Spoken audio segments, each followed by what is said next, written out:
continue it to the other crimes, all right? We have, Judge, and at the appropriate time, we do have an objection to some of their requests, but we'll deal with that when the court wants to. Okay. I think we're a little before that point, but I'll be happy to hear you whenever you want to bring it to my attention.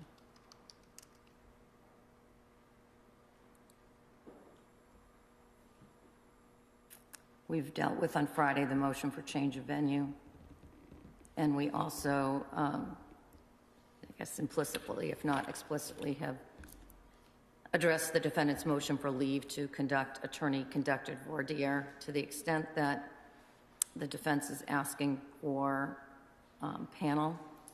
I'm not going to exercise my discretion. I'm going to do the traditional individual voir dire. And of course, you play a big role in that.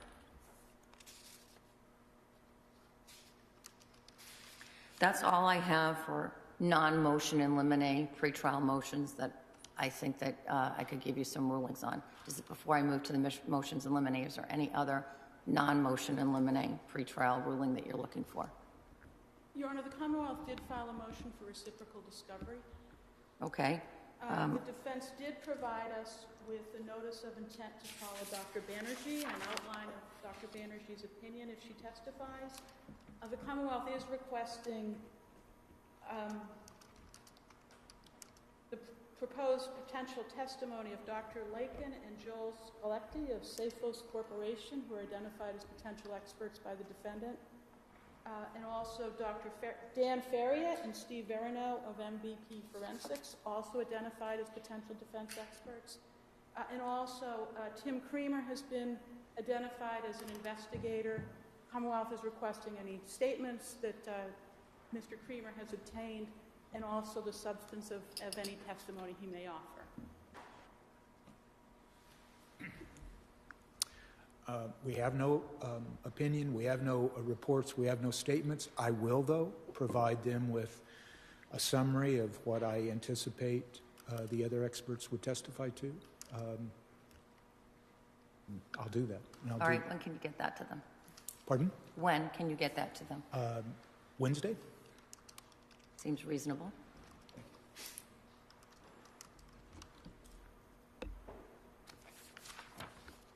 Any other non-motion and limine motions?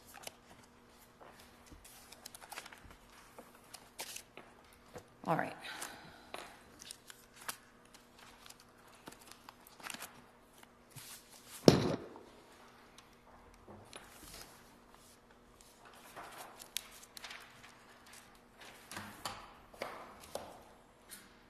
So I'll move to the motions in limine, and I'm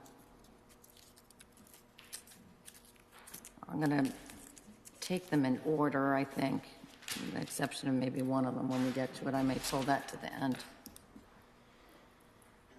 So paper number 187 is the Commonwealth's motion to limine number 1. It's to provide the jury with a means to review electronic exhibits during deliberations, and the defendant did not object to that as of at least 10/31. Same position today, right? Yes. It's allowed. The Commonwealth needs to ensure that the laptop that is in the jury deliberation room is contains no other information other than the information that's necessary, the software that's necessary for the jury to review the material evidence. We will do that, Your Honor. There is a special laptop that will be used for that purpose, and it will be provided for the defense to inspect it. All right, and that was the second part of my order, which is the defense is ordered to review that laptop before it goes in to make sure that we don't have any glitches. Paper number 188 is Commonwealth's motion in limine number 2. It's to notice of any visual aids defense intends to display during opening statements. The defendant objected to that. Is the defendant still objecting to that? It is. We are. The motion is allowed. As to opening statements, I want to see any chalks that you're intending to use. It's for your own good. Because if I determine that there's something on that chalk that is inadmissible, you are not going to be able to use it because you're not going to be able to turn it around. Go right ahead and state your objection on the record. Well, Judge, I would just like to explain something. I object to it for a very simple reason. I've been doing this for 20 years. I've never had an objection in either my openings or my closings when I've used visual aids. Secondly, I only include visual aids that I know are going to be exhibits that are admitted. If I have any question about anything that I would use visually for the jurors, I approach the DAs, I approach the court, make sure that we're all in agreement that's an exhibit. I don't use Then charts. why are you objecting to it then? Because it gives, if I give it to the Commonwealth before I make my opening, they have a roadmap, they have a preview of what we're going to say. Everyone's supposed to be getting a preview of the evidence. Not of my opening and not of my thoughts. All right, I'm not going to engage in a discussion about this.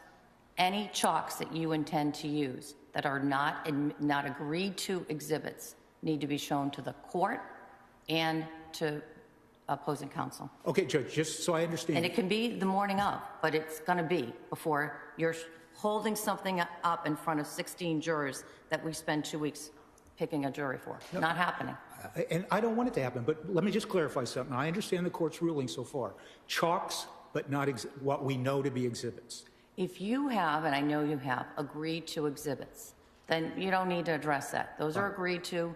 You know it's agreed to. You can show those. Fine. If you have chalks, different thing, that you want to put in front of the jury, I am not letting you stand up before the jury without me seeing it first, and the Commonwealth see it first. It can be the morning of, but I do not want you showing a chalk to our impaneled jurors without me seeing it first. I understand, Judge. All right. Paper number 189 is Commonwealth's number 3. It's for notice of any third-party culprit evidence. The defense has indicated that he understands what the rules are and you're going to abide by them. There's no ruling necessary. Paper number 190 is Commonwealth's number 4, notice of any proposed reputation testimony. It also relates to, I have them in my notes, see paper number 193 below. 193 refers to any bad character, bad reputation of the victim or any of the witnesses, and alleged prior bad acts of the victim or any witnesses.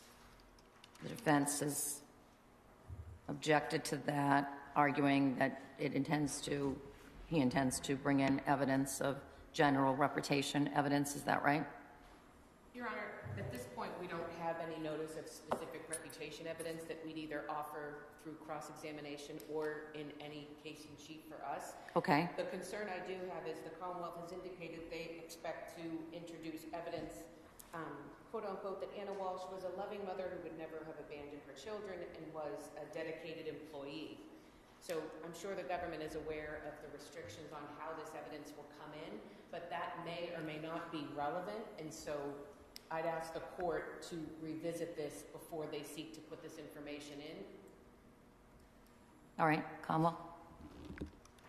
Thank you, Your Honor. Your Honor, the Commonwealth does plan to call witnesses who will testify as to their observations of the victim at her employment. Her employer will testify, as well as her former employer, who was the New Year's Eve guest, will testify as to her. Is it Metlu or Mutlu, or how do you pronounce his last name? Mutlu, Your Honor. Mutlu? Mutlu. Okay, I'll try to remember that. Thank you, Your Honor. The Commonwealth will be introducing evidence to those persons regarding the victim's work ethic and Observations or interactions with the children? yes, Your Honor, observations and interactions with the children.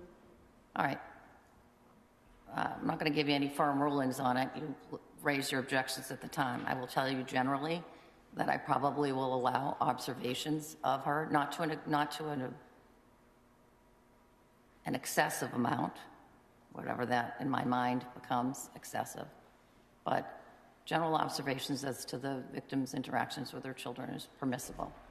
Your Honor, I would just add that the law is clear on this. They can't have specific acts, so an observation would be a witness giving their opinion or testimony on a specific act. And so that's not admissible. What they're allowed You're right, opinion or testimony. So observations, how are observations of her with her children relevant, which I suspect may or may not be relevant once we start? And it can't just be a limited number of people. So one person from her work saying that she had a good work ethic, the case law says you cannot do that. It has to be the general reputation of a community. And so I guess we will just raise the objections at the time. I just wanted to put the court on notice that Right. any of this testimony could just be inflammatory and prejudicial and invoke sympathy of the jury to hear that she was a great mother and a great employee. All right. I hear your objection, and I encourage you, and I know that you don't need any encouragement to make the real-time objection at the time of the trial, and I'm just trying to give you some basic guideposts of what my present thinking is with regard to that evidentiary issue. Anyone want anything more on that particular motion? No, thank you. Not at this time, Your Honor. Commonwealth's number 191, motion to eliminate number 5, is to allow in-court identification the defense asked for, and the Commonwealth has now given, I see this morning, a list of the witnesses who will so identify. Any issue that I need to be aware of with regard to that? No, Your Honor. All right. So that motion is allowed without objection, and the Commonwealth has satisfied the defense's request to provide names as of this date. Number 6 of the Commonwealth's motion to eliminate is to preclude reference to or introduction of irrelevant conduct of testifying and non-testifying police officers and agencies. The defendant objects, and I'm happy to hear further argument on this if you wish, but the defense's objection to me was, I wrote in my notes, it depends on what the Commonwealth does in its case in chief. And so you've alerted me to the issue, and we'll take it as we go along. With regard to a preemptive ruling in that regard, nor do I think that it would be part of your opening statement, because the opening statement is supposed to be a preview of what the evidence in the case will be. And so the defendant may not open on this without raising it with the court. It wouldn't be expected testimony at this point based on your opposition, or seek to introduce that evidence without readdressing it with the court affirmatively at the time that you're going to do it. All right? Commonwealth's number 7 is paper number 193. I think we just went over that with the other one, so I'm going to bypass that. Paper number 194 to Commonwealth's number 8, to admit photos of digital devices rather than the actual devices, and the defendant did not object, and that's current today. That motion is allowed without objection. Let me pause on 195, because I think we're going to have to go through. Let me just say, first of all, Commonwealth's number 9 is to admit the defendant's 4 recorded interviews with the police. I saw this morning, but I haven't really had a chance to look at it. The Commonwealth supplemented its legal briefing with regard to statements of Miss Minor and of the minor child. I want to look at that, and I want the defense to have an opportunity to look at that. I looked the case over quickly this morning, but I frankly didn't have much time to deal with it. But I'm going to circle back to that motion, because I think we're going to have to go sort of on the micro level and start going statement by statement, which is going to take some time. So I'm going to put that towards the end of this hearing. Paper number 196 is Commonwealth number 10, to admit NCIC missing person form for Anna Walsh. Defendant didn't object, correct? Correct, Judge. It's allowed. Paper number 11 of the Commonwealth's motion in limine, to admit photos and a short video of Anna Walsh as she normally appeared. The defendant objected. So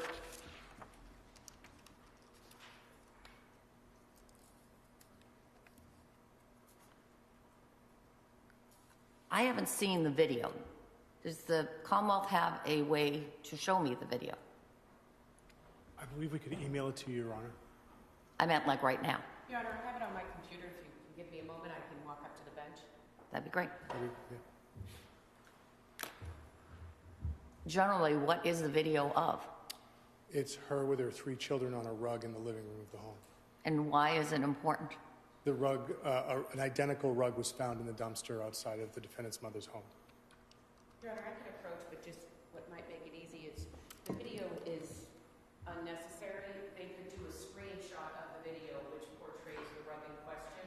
I can approach and I can show you. Yes. Yeah, sure.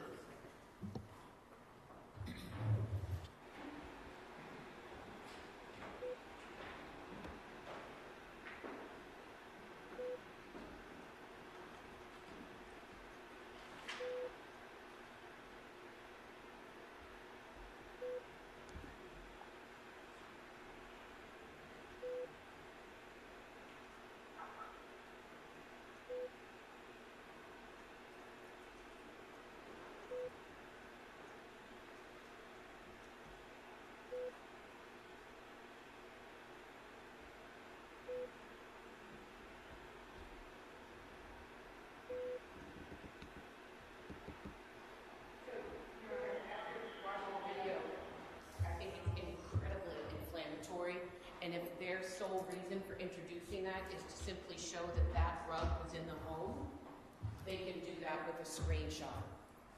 No objection. All right. That's the ruling you were going to get, so it's good that you, there is no reason that the video needs to be played. So just take a shot of it, show the shot.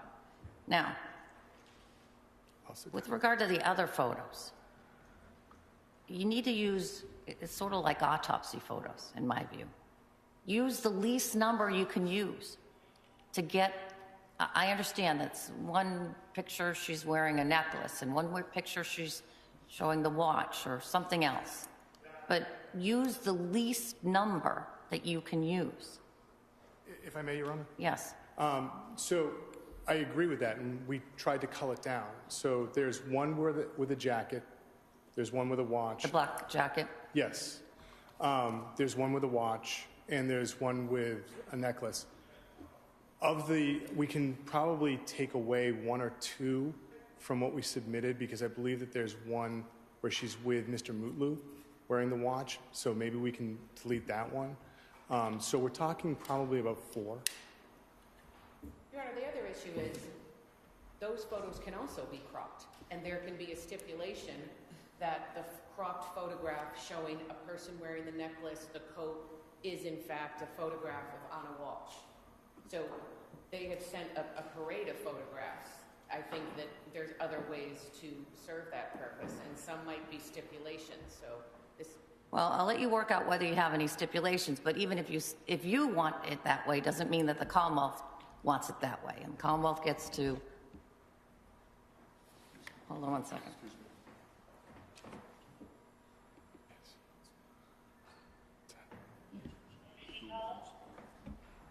I gotta take a break.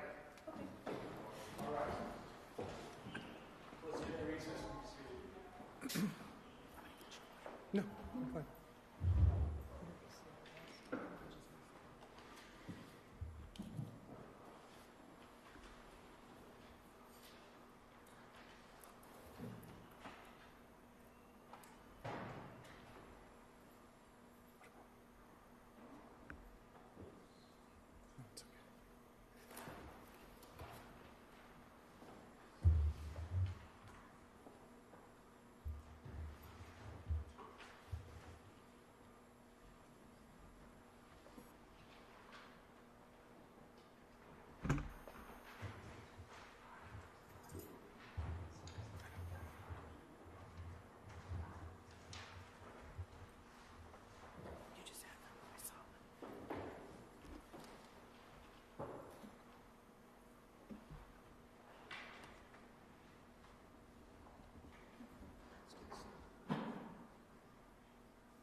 All right, I think I was saying that you may be able to reach a stipulation. I don't know if you can, if you can't.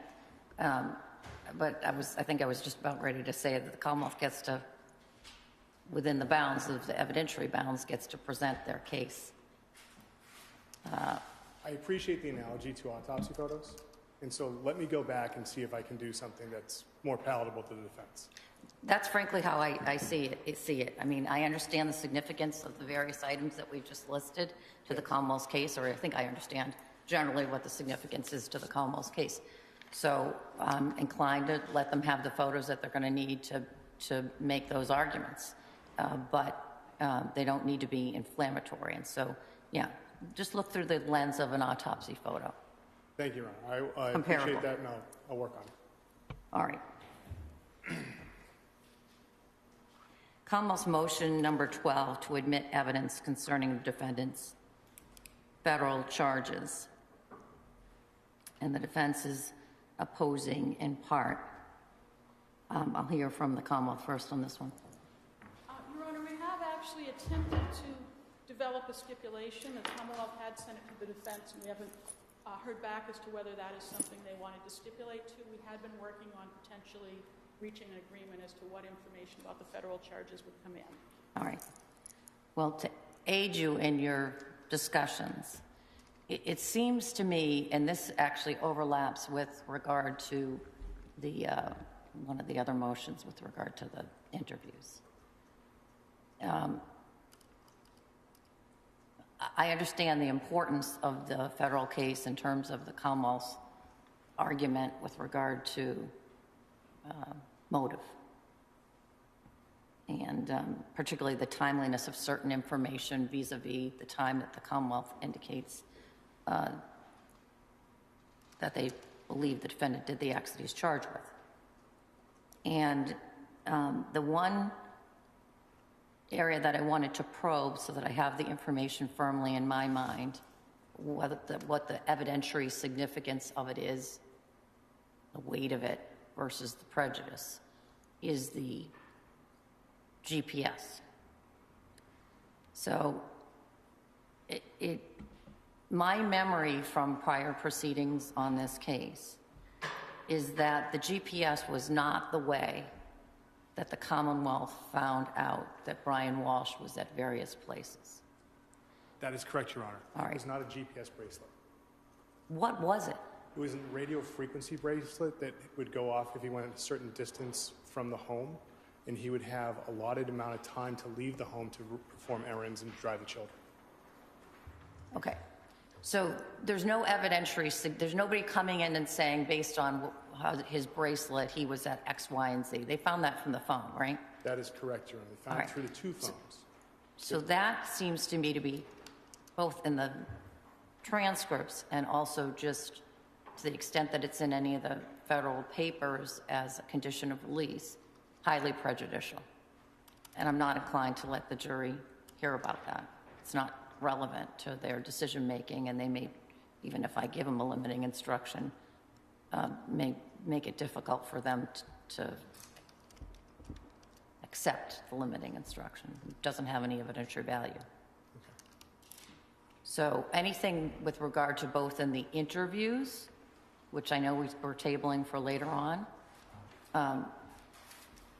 and or in the federal records, that seems to me to have very little evidentiary value to the Commonwealth and has a potential for prejudice to the defense. So that won't be in. Understanding you've made a ruling, can I make an attempt to change your mind? Sure. All right, thank you, Your Honor. I appreciate you giving me this opportunity. So with the defendant's ability to have windows of time that allowed him freedom to leave from the house, it allows the Commonwealth to show the premeditated nature of this crime and that he had windows to clean up after the crime was occurred. That's a different thing, though. The fact that he has windows of time that he, or certain parameters that he has to be at home, and that comes up in the interview at one point when Attorney Minor makes mention of Yes. that. I don't know what we're doing with that yet, but Okay. putting that to the side, I don't think that what you just said about windows is the same thing as I'm saying about being on an electronic bracelet. Okay. Okay.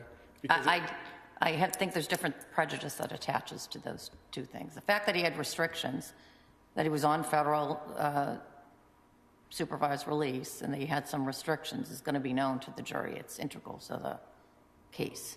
But the fact that he's on an electronic monitoring bracelet is a different thing, Okay. in my mind. Thank you, Your Honor. I understand your role. But keep on objecting, as I know you will, but that's sort of the dividing line that I'm drawing in my mind's eye right now.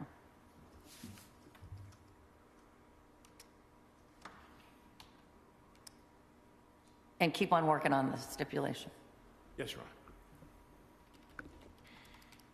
Paper number 199 is Commonwealth's motion in limine number 13. It's to admit the victim's out-of-court statements, evidence of her state of mind, and the defendant's motive to kill her. The defendant is opposing it in part.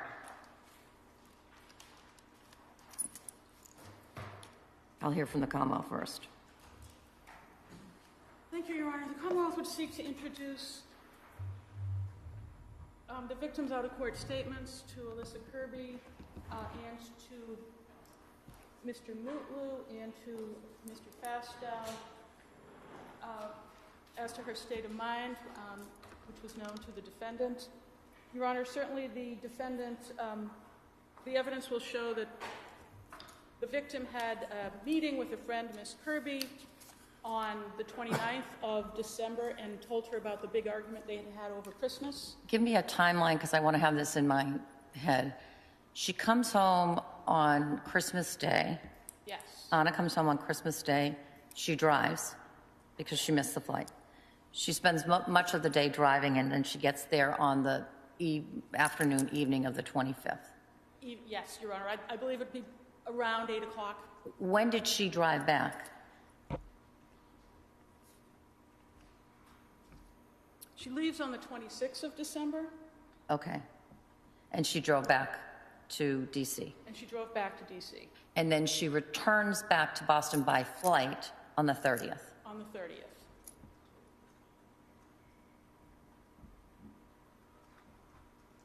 All right, that's helpful.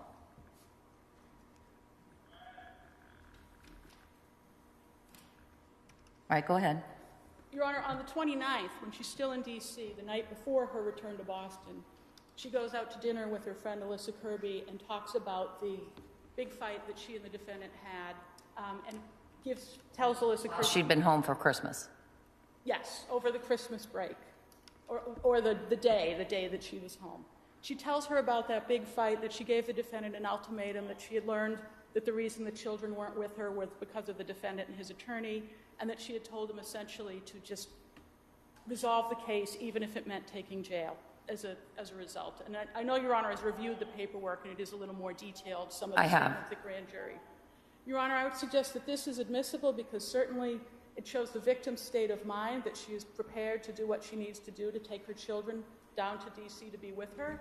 She had a very highly compensated job, and I know Your Honor is familiar with the circumstances of her moving to D.C. without the defendant and the children. I suggest that that is certainly known to the defendant. He acknowledged and alluded to a big fight over Christmas in the recorded interviews, and indeed said that he had learned after fighting with the victim previously over Christmas, and I believe he said Thanksgiving, that he was not going to fight with her over her alleged need to return to Washington, D.C. for a work emergency. I suggest this is highly probative of the victim's state of mind and the defendant's motive to kill her. It also shows that he is aware of this. He's searching Mr. Fastow's name. He's searching for divorce. And he is conducting those searches in between. I believe the search for Mr. Fastow was on December 25th. And then he's searching for divorce, I believe, on the 27th. His mother then hires the private investigator to investigate Anna's, whether she's behaving appropriately for a married woman. That's on the 28th. Certainly suggested all of this is highly relevant to the victim's state of mind and the defendant's motive to kill her and what happened in that home on the 1st of January.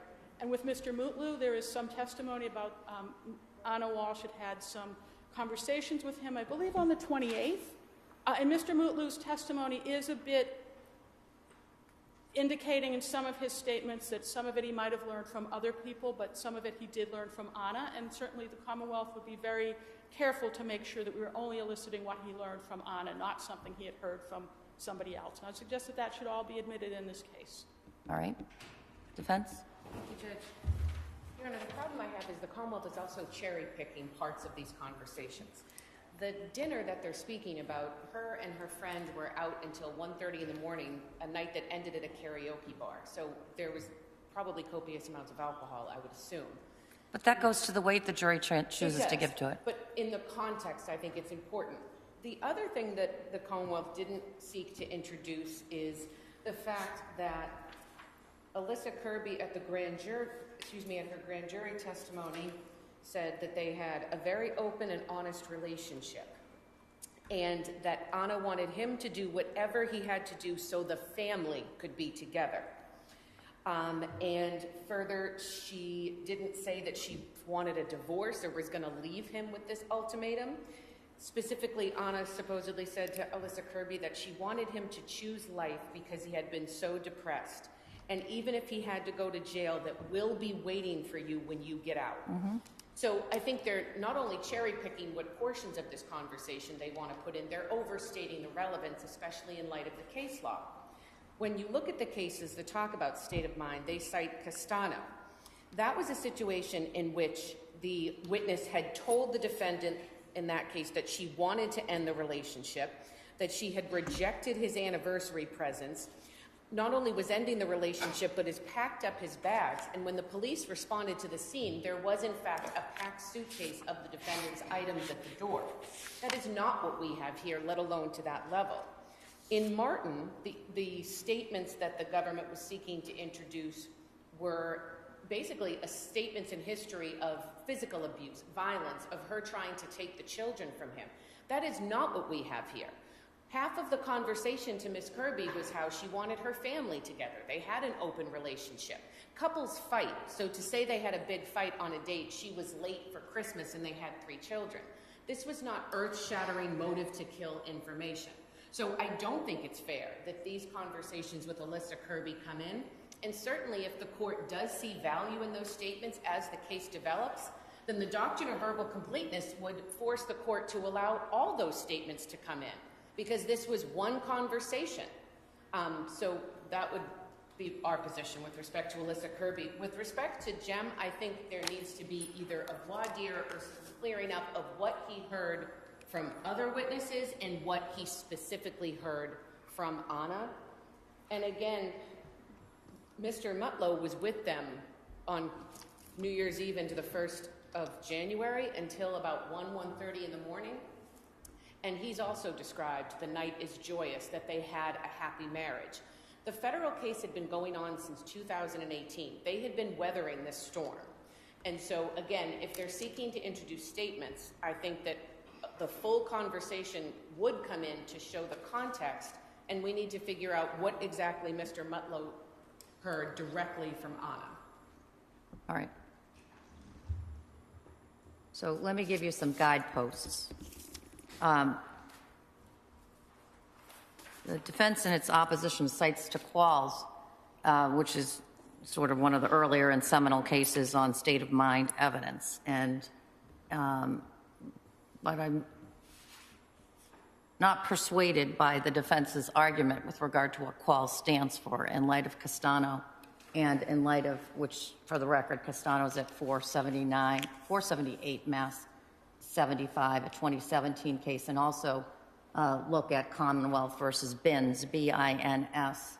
That can be found at 465 Mass 348, a 2013 case, at head notes 17 through 22. Under that case law and other cases that I looked at, it is very likely that I'm going to allow Anna Walsh's statements to Alyssa Kirby, the limited purpose of establishing her state of mind as is relevant to the defendant's motive to kill his wife, to the extent that such state of mind state of mind evidence includes statements describing his defendant's prior bad acts, his federal case. Honest statements will be admitted, and with a limiting instruction that it is limited to show the defendant's motive and not to show that he had a bad character or propensity to commit any other criminal offenses. There's a limiting instruction that is posited by the court, the SJC and Benz. It's on the bottom of top of page 419. Take a look at it. That's what I'm likely going to give you. I think that the parties need to do a little bit more work with Jem, and they will, as the Commonwealth gets ready to prep him for his trial testimony, and obviously be in touch with the defense with regard to what that pretrial work reveals with regard to statements that were made directly to him from Anna, as opposed to third-party other evidence that would not be admissible. Yes, Your Honor. With respect to William Fastow, there's one notable exclusion or sustained you're going to hear. The statement that she makes to Mr. Fastow about she doesn't know what the defendant would do if he were to find out about the affair is not her state of mind evidence and is not admissible and is prejudicial. So don't go there. Yes, Your Honor. And then, of course, with regard to the doctrine of completeness, I think the defense has an argument there. And so I'm inclined to let them bring in the other statements. And you can oppose it if you want, but that's sort of the guidepost that I'm setting right now. Understood.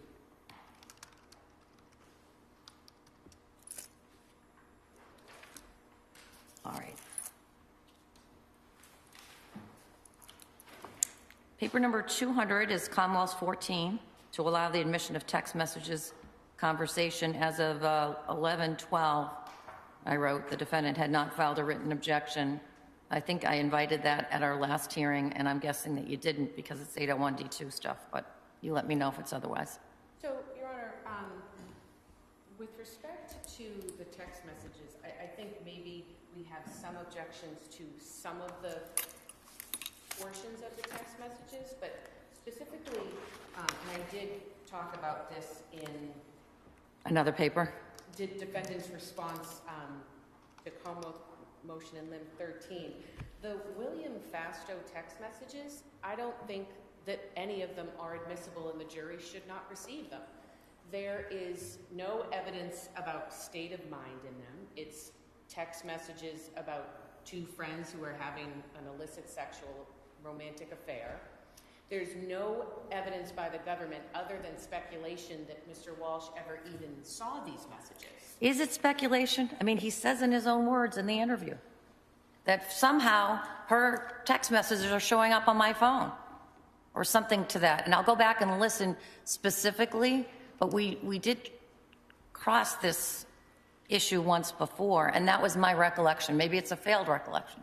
No, the statement that you're referring to, there is a conversation between Mr. Walsh and the police where in the same paragraph he says, "I'm messenger," not "I message," and then there's talk of Facebook messages popping up on its phone. So I don't think it's clear. And even if the court were to infer that iMessages came to his phone, there's no indication that those came to his phone. The text messages with Anna Walsh and Will Fastow ended at about 10:30 on New Year's Eve. Mr. Mutlow was at the home until 1:30. He specifically said, either during an interview or his grand jury, that at no point did he see Mr. Walsh on his phone. He didn't see Mr. Walsh on his wife's phone. He, again, described jovial, happy, up until the time he left at 1:30.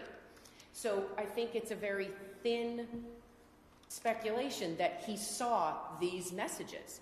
If a foundation is laid during trial that indicates that he did see them or he did know them, it would be different.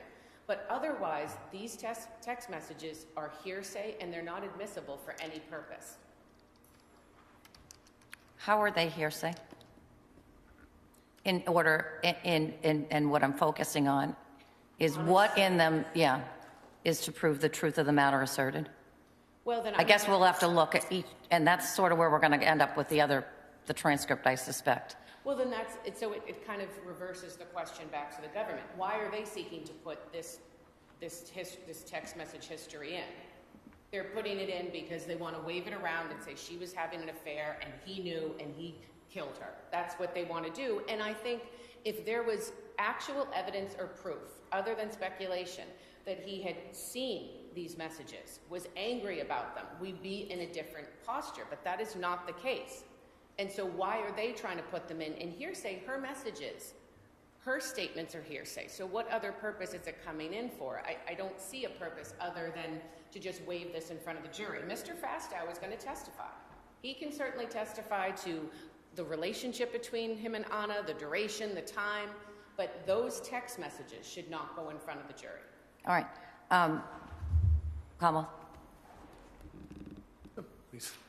Your Honor, in addition to the defendant making statements about her iMessenger appearing on his phone, he also told the police that her phone was upstairs on New Year's Eve. He told police about some quarrel she had had with someone over text message, and that had been put her phone upstairs in their bedroom. Abdullah. Yes. That's different than Mr. Mutlu's testimony that she was using her phone all night. So I suggest that's certainly... Let me ask you this. Based on the forensic work done on the defendant's phone, is there any evidence that he was on his phone that night? No, Your Honor, there's not. Okay. That's the phone that was Missing. misplaced. Right. But you do have evidence, this has been the subject of other motions, that on the first and into the second, that there was some manipulation of that phone to unlock it. So I guess what I asked you, and it was a sort of a void in my mind of whether there was any evidence that he was on his phone on the 31st, and the answer to that is no. The first time his phone was manipulated was at, I believe, 7:35. In the morning of the 1st. All right, just trying to get the facts in my head.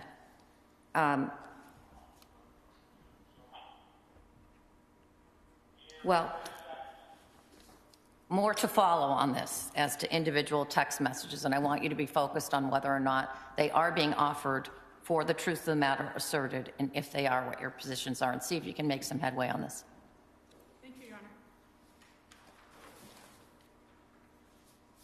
Oh, Your Honor, the only other thing with respect to the messages, and this could be an email instead of, I just wanted to, we can certainly check, but if I could have the government verify if the messages they are proposing to introduce between Mr. Walsh and the other witnesses, if they have been edited at all, because we have like pages of text messages over a couple days to various witnesses, and I don't know if that is just the chunk that they are taking, or if they went in and cut out any messages.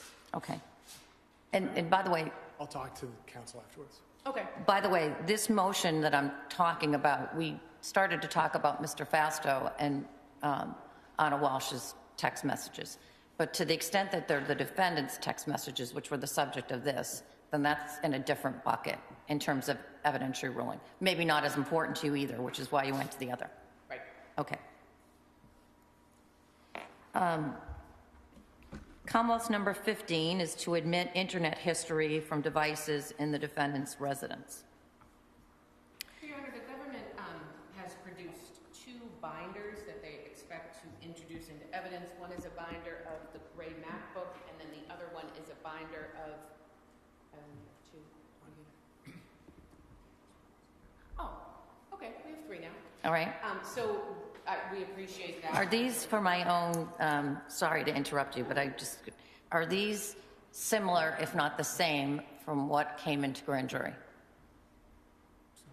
They're not the same to what came into grand jury. Okay, because I'm familiar with those from the prior briefings. This is significantly more material than what came into the grand jury. Okay. Is it the same sort of format, though? There's a search and then the result of the search? No, Your Honor. This would, I would suggest, be from a Celebrate report, and we have copies here that we can give to the court to review. Okay. But the Celebrate report for the MacBook pulls from two different databases, so you see the same search twice or the same visitation twice. So let me ask you this. I have some questions that I need to process in my head. Yes. The searches that are done, is there forensic evidence that shows that the searches were done on the MacBook Pro Yes. and not on the iPad? Yes. All right. That's what I suspected, but I haven't asked and nobody told me that. I assume that that was the case. Yes. Because that was not the state of the evidence, as you know, at the time the case was indicted. Yes, Your Honor. So, and from that time, and that is March of 2023 when the case was indicted, are you saying that the forensic work has uncovered additional searches beyond what was known at that time? Yes, Your Honor. Okay, and what's the volume of that? So the MacBook report, that report that was generated is approximately 1,000 pages long. Okay. Is that where this search, I hate to be so graphic, but well, it's not that, this isn't that graphic, but this, in paper number 201, I learned of a search that I had never seen before, which is the, We're objecting to that one. right, Okay. so that was not part of the grand jury. It was not part of the grand jury. What is the date of that search? That is, I believe, forgive me because there's so many, but I believe it's in and around Christmas. So it's It's before January 1st. Yes. Is it around the same time as the divorcing? Yes, Your Honor. Around the 27th? If I may, I have a cheat sheet for myself. 12/27. It's 12/27, Your Honor. And it is approximately 8 hours before the searches for divorce. So, Your Honor, there were more searches and hits in general on this topic, as you might see on someone's device. This particular search, the name was, I'm trying to be, it was also about having a threesome and impregnating someone. There's multiple searches for porn. He is an adult male. So I think to just cherry pick this one, and I don't care about the porn part, so to speak. I mean, that is the, it's inflammatory, but it's the second part of that search, cheating wife. So that goes to the issue that we just talked about before, about his state of knowledge and what reasonable inferences can be drawn from that search being done on the 27th. That goes to that is an argument with regard to his state of knowledge on the 27th as to whether or not his wife was having an affair, right? I could care less about the porn part of it. No, I understand. I think, but without getting into a semantical discussion about pornography, I think that there's millions of different interests, predilections of what people might watch or like, and I think that it wasn't just cheating wife. It was cheating wife has threesome and gets impregnated. So to say that could have been ancillary to what the content of the material was. So I think it's inflammatory. So when the court... So there's this body of evidence of searches now that are not in my mind because they were, and it's not that it's inappropriate, that's why we have these hearings. But what would be helpful to me is if the Commonwealth, A, can provide me with those searches, and B, if you know, and it's not too much additional work, identify, and maybe it will become apparent to me because there's only the list of what you knew at the time of grand jury is pretty much encapsulated both in the grand jury transcripts but also in the affidavits. Your Honor, we're prepared to give you the binders and a list of the items that we would seek to elicit at trial from the binders. All right. And we'd give that, of course, we've given the binders to counsel, but whatever we give to the court, we give to counsel. And then if there are particularized searches that the defense is objecting to, I know you will raise them with me. And as a matter of logistics for how the jury is going to be presented this is even the stuff from grand jury, which I printed out because I'm still old school, is binders worth of materials that I have still with me. How are you going to present this to the jury? So, Your Honor, we have, that would be tagged as an exhibit, a binder, but then it can be Viewed. broadcast on these different monitors, so we can ask the witness about a certain entry in the report and put the entry on the screen, and then have the witness testify from the screen saying, this is what occurred in this entry, according to the report. All right. Just an awful lot of material for them to absorb. We understand that. It's also important material to the I Commonwealth's case. understand. And so it's not an easy examination, but we do believe that it's important, and we've tried to make it as streamlined as we can. All right. Your Honor, too, just so the court is clear, I believe the government's position is that they're going to put in 3 or 4 actual binders into evidence, so the jury is going to get a giant binder of 1,000 pages. And so at what point does that become cumulative and prejudicial when they just drop by? And I'm just trying, is there a way to streamline this, or is there a way to cull some of it? Maybe that's something we can all work on. I just wanted the court to be aware that that is the intention. More to follow. More to follow.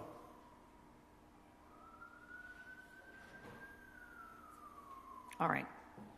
Paper number 16, to introduce Axios Investigations, hired by Diana Walsh, December 28th, 2022. Defendant is opposing. So what is it? Is the Commonwealth just seeking to admit through a person presumably that comes from Axios, because Diana Walsh is not on the witness list? Yes, Your Honor. So, We listed her as a witness, Your Honor. We don't know if we're going to call her, but we did list her in an abundance of caution. all right, I'll make sure that she's, I apologize, Your I Honor. don't think she's on there. It could be a clerical error, but Okay, so keep that so that, It's also present in court right now, Your Honor. well, do you want to do anything about that? I didn't know she was on the witness list, so I didn't move to, I didn't move to sequester her for this hearing. So I didn't understand that she was going to testify, Your Honor. I apologize. All right, so, I can tell you what I would intend to introduce at trial from Axios. It's just very simple, a contract that was executed. right, which I've seen. Yes, It's a grand jury exhibit. yes, Your Honor. What's the objection to that? So, Your Honor, what's the relevance of someone who the government isn't calling as a witness to introduce something that they did on the 27th of December? Well, the relevance, and frankly, I'm going to ask that Ms. Walsh leave the courtroom. Thank you, Your Honor. I can speak more freely.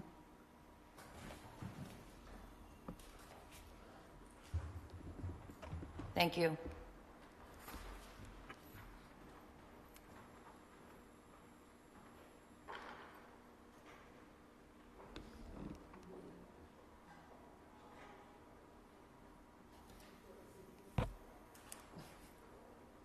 So, Your Honor, the evidence that the government has provided us suggests that Diana Walsh contacted Axios Investigations on December 27th through email and phone calls, that she signed the contract, that she paid for it. In the grand jury testimony, Jeremy Dozier states that Diana Walsh specifically said, I don't want my son to know about this. So they're trying to basically say, she did this, we have no evidence that he was part of it, knew about it, directed it, paid for it, and it's just prejudicial and But there, inflammatory. I read somewhere, and it has to be in the grand jury, I read somewhere that the connection to the defendant is that she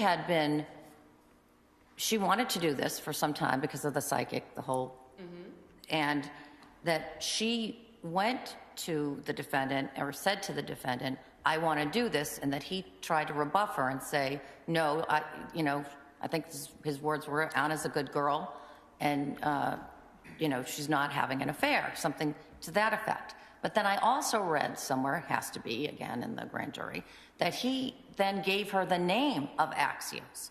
So even though he said don't do it, he gave her the name of the company that she hired, right? So if the government is going to elicit that information, The only way that comes in is through Diana Walsh. and they did not list her as a witness.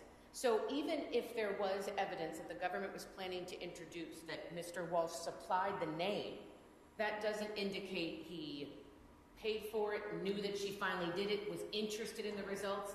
The evidence we do have is that the mother saw a psychic, and even the evidence suggests that when Mr. Walsh was speaking to other people about it, he was dismissive of it, and even told his wife about it. So I don't think it's appropriate that they get to introduce the contract or the fact that Diana Walsh hired a private investigator on the 27th unless they're going to call a witness to link it to him and that he knew about it, wanted it, and was invested in the results. Otherwise, it's not relevant. So, Your Honor, you were right about your memory of the grand jury testimony. That statement of the defendant giving the name Axios, that comes from his mother. So, But you don't have her on the witness list, so how do you make that connection without her? that's fair. We were suggesting as a reasonable inference by the amount of contact the two of them had, and that he saw her frequently, and that he talked to her frequently over the phone. But again, we were trying to be very limited with what we were entering. It was just the contract through the private investigator. So with that, I think Ms. Porges, her assessment of the evidence is correct. And so I don't want to belabor this issue. That was the only thing we were trying to get. We were not trying to get any statements of the defendant, nor were we trying to get any statements of his mother, simply the contract. Well, you make whatever strategic decisions you're going to make, but that may lead for a paucity of evidence on linking his knowledge to it. That's your choice. Understood, Your Honor. All right.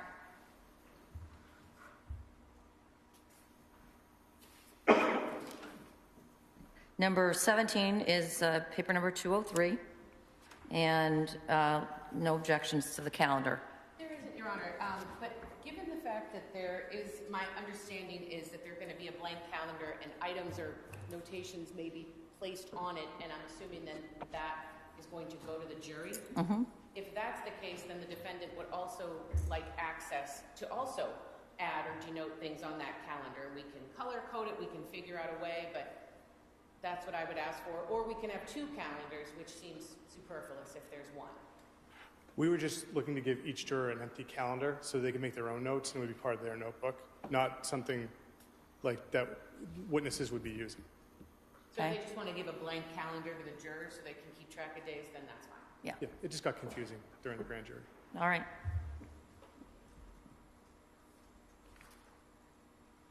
206 is allowed, sequestration of witnesses. 207 is a review. Commonwealth took no position. Your Honor, may we be heard sidebar? Yes.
objection. Sure.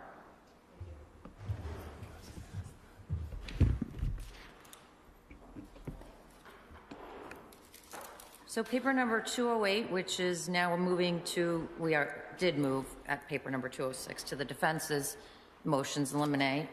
Paper number 208 is defense number 3. That is now mooted and requires no ruling.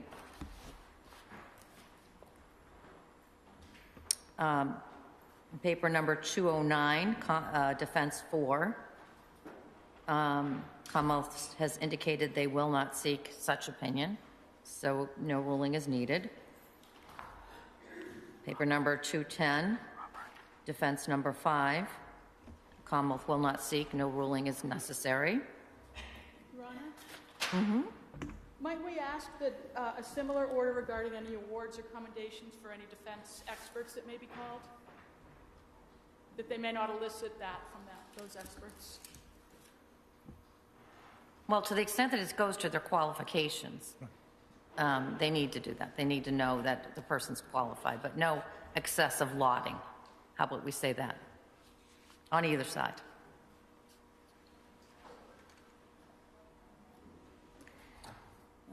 Paper number 6, defense's motion in limine regarding any opinion that the defendant knew about the extramarital affair, and that was opposed by the Commonwealth at paper number 230. And as I understand the respective positions of the parties, is the Commonwealth's position is it's not seeking an opinion as to that, but is going to plant breadcrumbs such that a jury could, or could not, but they're hoping they could, infer the same. That's right, Judge. They've told us they're not eliciting an opinion, so that Right. answers that. So that seems to be the line that the rules of evidence draw as well.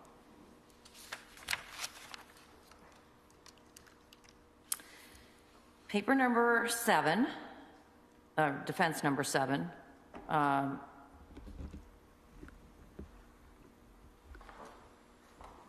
What did I write here?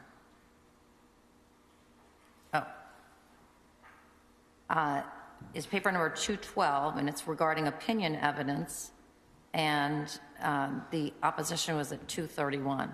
And I wrote to myself, what more do you want? And under what authority? Well, all I'm trying to do, Judge, and all we're trying to do is keep these witnesses from taking the stand and start offering opinions as opposed to the facts of their investigation, that they not be asked opinions that they have not provided in all of these reports. Because when you read through the hundreds of pages, and what they've given us is all this search data and everything, that's fine. But they can't then elicit, do you have an opinion about what this means? They can't do that, and that's why we filed this motion. That's all.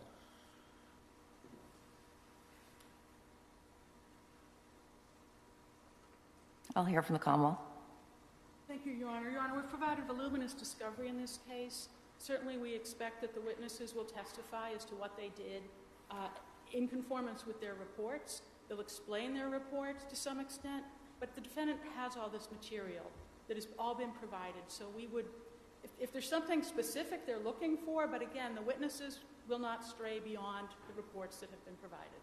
All right, then we have no disagreement. As an aside, by the way,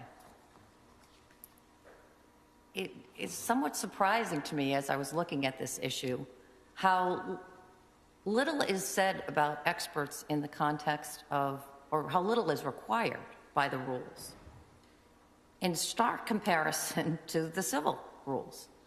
And I can't resolve that in my mind why the drafters of these rules sort of make a heavier burden on the parties in a civil case with regard to expert testimony than is expected in a criminal case. I don't know why. Curious. If I may? Yes. I suspect it's because in criminal cases you have procedural due process bumping up against substantive due process, and that's not present. Wouldn't you think that would then err to the side of more disclosure for the defendant? I think less because fair trial strategy, and that might be different. That would be my thought. My thought when I was sitting in the back is, why don't they have to produce what they have to produce in a civil case? But I don't write those rules. I just try to interpret them. I don't want to belabor this point at all, but I remember Stephanie Page filing motions for depositions because you allow depositions in civil cases. Right. And we were always shut down saying no, and we asked the same question the court's asking. Well, I'm asking that question, and I almost never allow depositions in a civil case, even of the experts, but regardless, it's just a curiosity. Anyway,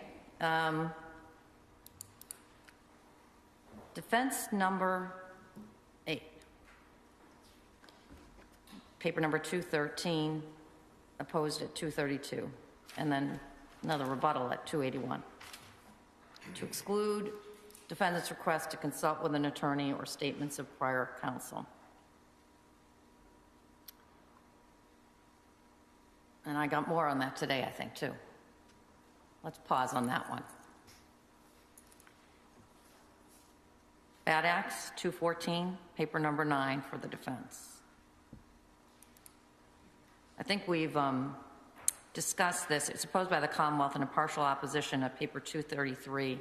And I had written to myself in my notes, question to the defendant specifically, what additional statements from the recorded interview does he want to exclude? But we're going to get to that in a minute.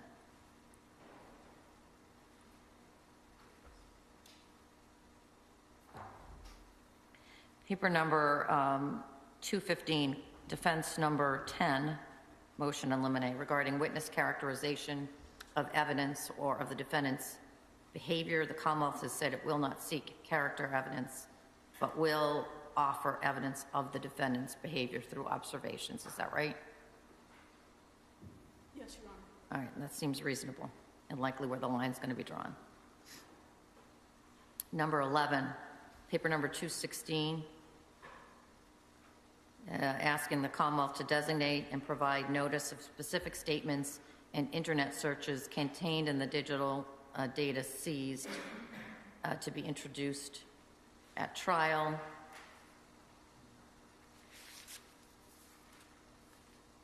Anyone wish to be heard more on that issue? Your Honor, the Commonwealth did file a response to pleading paper 234. I saw that.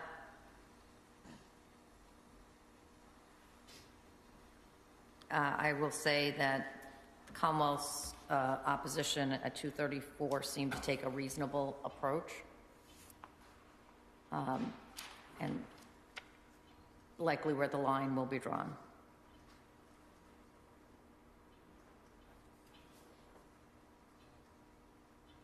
Is the pillowcase and the pillow, that's all over, right? There's nothing there. We're not going to introduce it, Your Honor. And there's nothing other happened with regard to this is just a hanging, dangling from the prior motions, the dinosaur, teddy bear, that's nothing I need to worry about. Nothing you need to work on. We sent counsel a list of photos we were intending to introduce. I think that we cropped out any images like that, and so if there's any issues, they'll let us know. All right. So how do we take on this, what the remaining issue that I really want to address today, and then I'm happy to talk to you about anything that you need to discuss with the court, is these transcripts. And I had about 5 minutes to look at the case that the Commonwealth has now cited in its most recent briefing of this morning, and I want to give it a closer look. But one way that we can approach this is to literally go line by line. I know that the defense has indicated, and I appreciate the way that this was laid out in the briefing, because it makes it very clear as to what it is that you're seeking and helpful. So I appreciate the work that you did to get that in that shape. And you've stated your objections. So one way I could do this is to just go through on this list that you gave to me and rule at some time between now and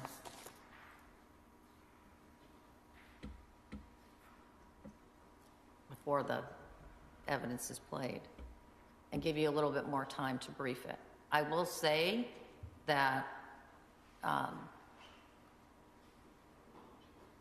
as I said to you at the side of the bench on Friday, that I think that there's a evidentiary issue that needs to be decided with regard to what the scope of the employment of Ms. Minor was.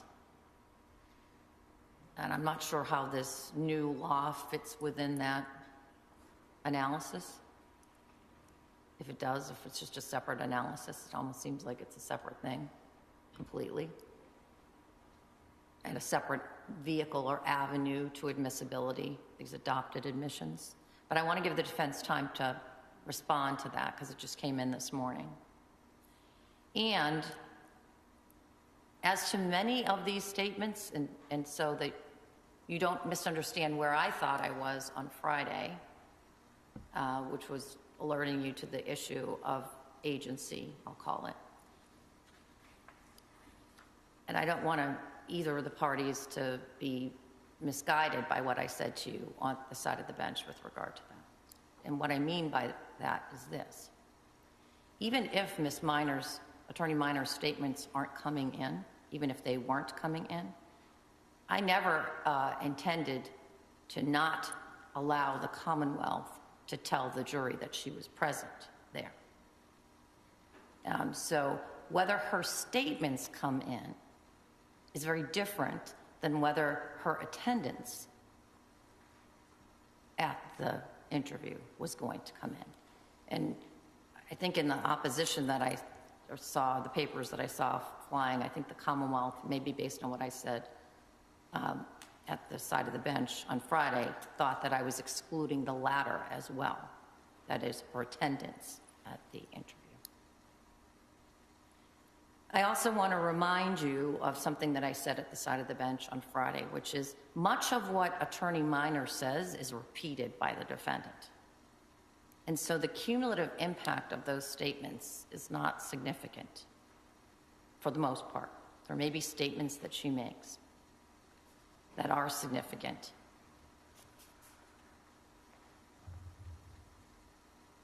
It seems to me, and I'm sure the defendant is going to ask for the humane practices instruction. And if that is the case, it would seem to me that the dynamic of what is going on in that home during those interviews is relevant to that, specifically Thomas's role. I see you nodding your head no, but then I get to the later interviews. Maybe there's not enough in there for you to care about it. So why are you nodding your head no over there, Attorney Tipton? I appreciate the time to respond. I was reading their cases at 4 a.m. That's not the best time to be reading cases. If the court... I was blissfully ignorant of it at 4 a.m. I didn't see it until 7 a.m. So if the court's... we will file a written response. My understanding is the court's going to give us time for that. And when's a good time to have that filed?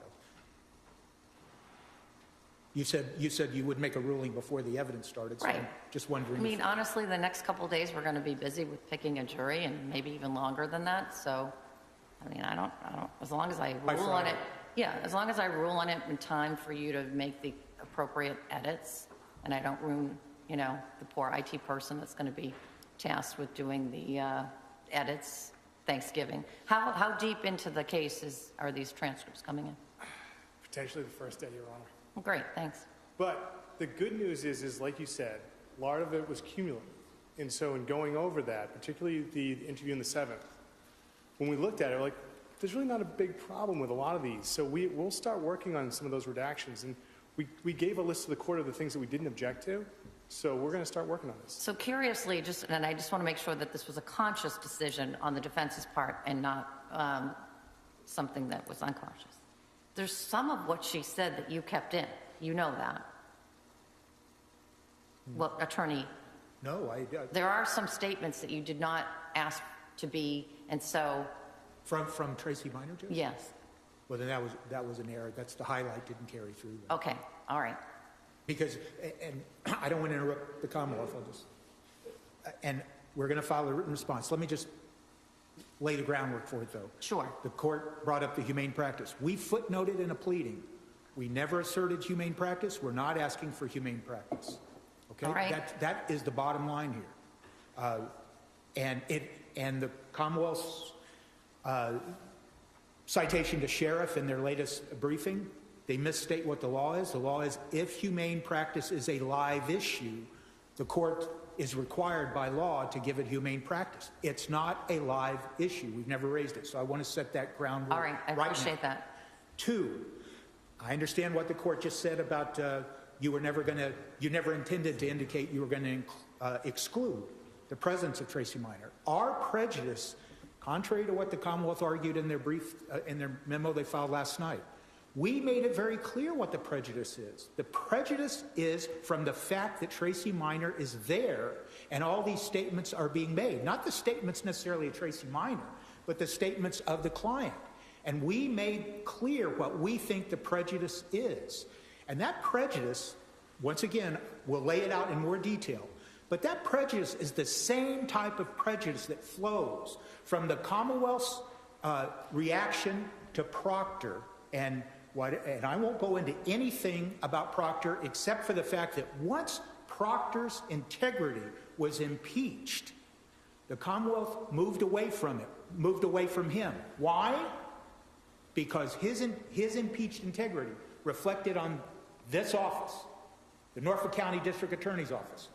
Our prejudice is that what happened at these interviews, that Tracy Minor was there, that the jury can take that to say, as we said, either he's lying to his attorney, therefore he's lying to us, and they can't believe our representations during the trial, or his attorney was complicit in the misrepresentations he was making to the police because she chimed in, but she was there, and so now we're making misrepresentation on his behalf.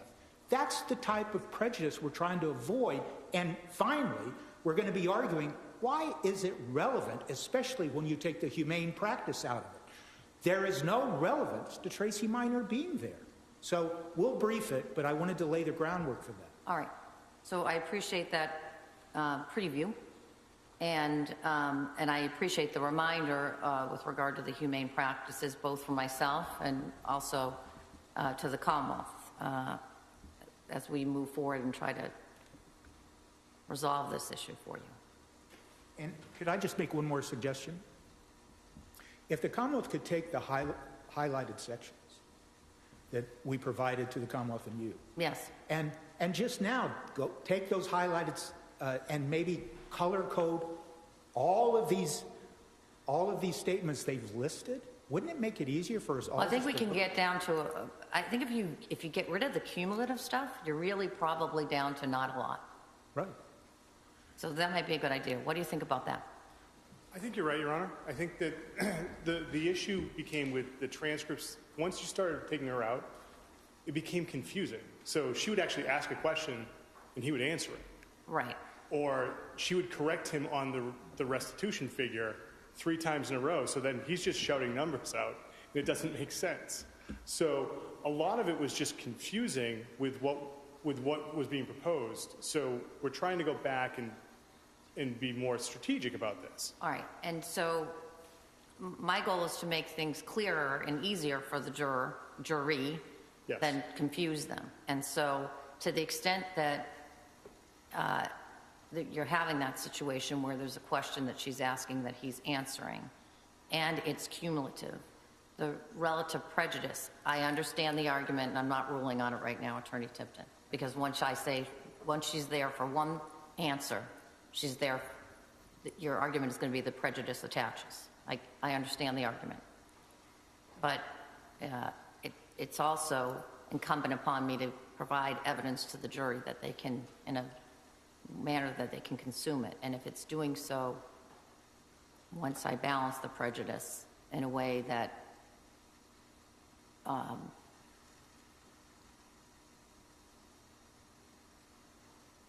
allows them to digest the evidence, but I'll think more about the prejudicial issue.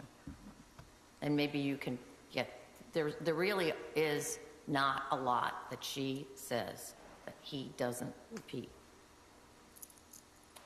So How about Friday on that color coding? Yes, Your Honor. All right?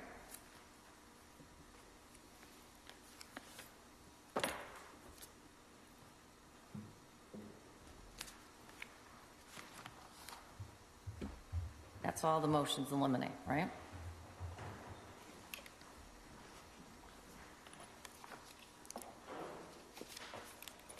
Yes, Your Honor. All right.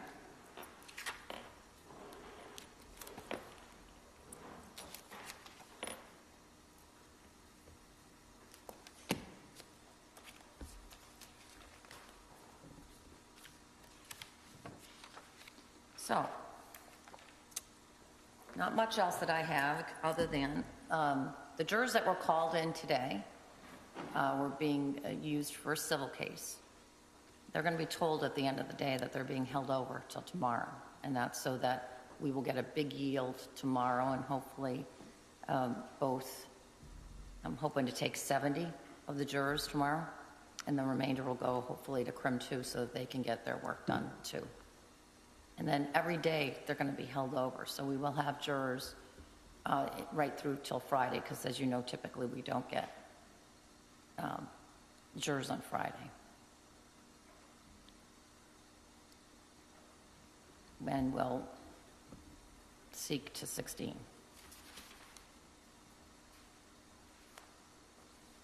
Any questions that you have lingering that you need answered between now and tomorrow morning on anything? No, but I would ask kind of sidebar on an unrelated matter to this case. Okay. When the time Anything the Commonwealth needs?